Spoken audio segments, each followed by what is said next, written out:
Well, ladies and gentlemen, we now come to the last piece of the programme. And before I play that for you, I'd just like to say a couple of words of thanks. First of all, thank you all for being here. You've been a fantastic audience tonight. And I'd also like to say thank you to my colleague Judy Davis for producing the programmes tonight and all the publicity material. And also I'd like to thank Sasha Clarkson, who's been doing some filming for us. So thank you.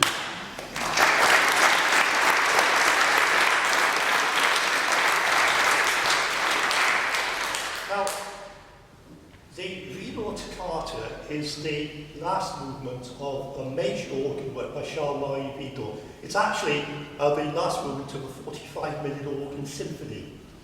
And a lot of the thematic material earlier in the work actually is hinting at the big tune that you hear in the toccata.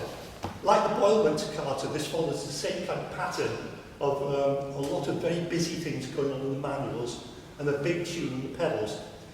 This is a great concert piece in its own right, but of course, again, it's a piece of music that's specially associated with great occasions.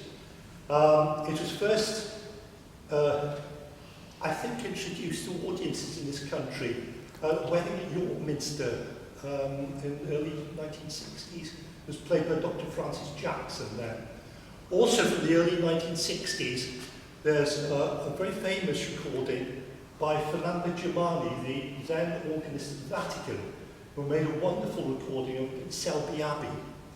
And that actually was frequently played on programmes like Your 100 Best Tunes during the 1960s.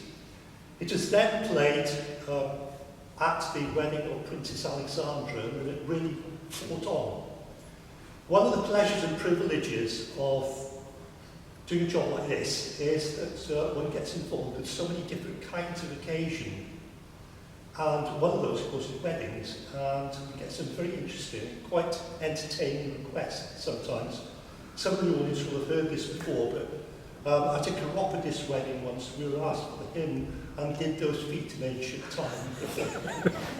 And also, in a church very near here, I was asked to play not a long time ago the Mendelssohn Wedding March, and would you please follow that with Always Look on the Bright Side?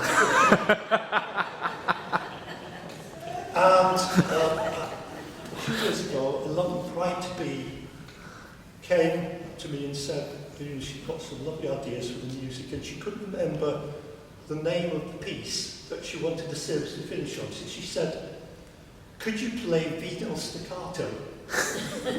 Vidal Staccato. Well, I knew what she meant, but I always thought that Vidal Staccato was a hairdresser in Llanelli.